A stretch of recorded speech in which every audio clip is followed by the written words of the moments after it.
who will be telling us about discriminating between fast and slow-moving zombies using proton MRS.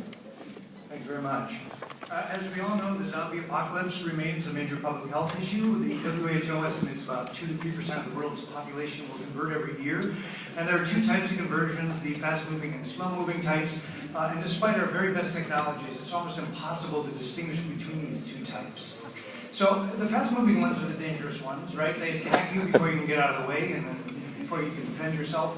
So we hypothesized that the fast-moving zombies had decreased brain lactate in the motor cortex and dorsolateral prefrontal cortex relative to the slow-moving zombies.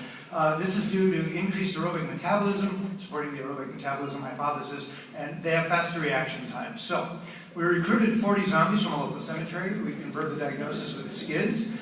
We used the neck bite phantom test to determine the speed of zombies, and then we performed MRI and MRS as described.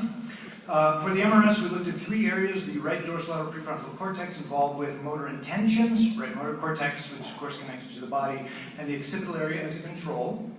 The neck bite phantom test data showed a natural break in the data at about 24 seconds that allowed us to easily stratify our fast-moving zombies here and our slow-moving zombies here. So using this stratification, you can see that the zombies looked almost exactly identical in every demographic we could think of, except for the neck bite speed, which was significantly different. Here's a typical spectrum from one of our fast-moving zombies, the DLPFC voxel, and nice lactate peaks that are easily quantified. Interestingly, we discovered a new peak here at 2.93 ppm that LC model didn't pick up, and we don't know what that is, so we're going to have to work on it. When you run the statistics on all the spectroscopy data, you can indeed see that the fast-moving zombies have decreased lactate significantly, and the motor cortex and DLPFC relative to the slow-moving ones, and the occipital cortex had no significant difference as we expected.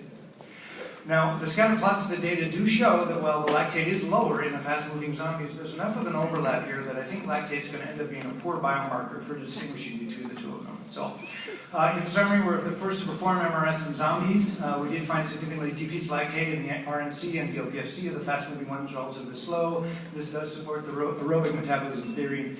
We did find a new unidentified peak that we're going to have to work up. This is present in both speeds of zombies. We don't know what it is.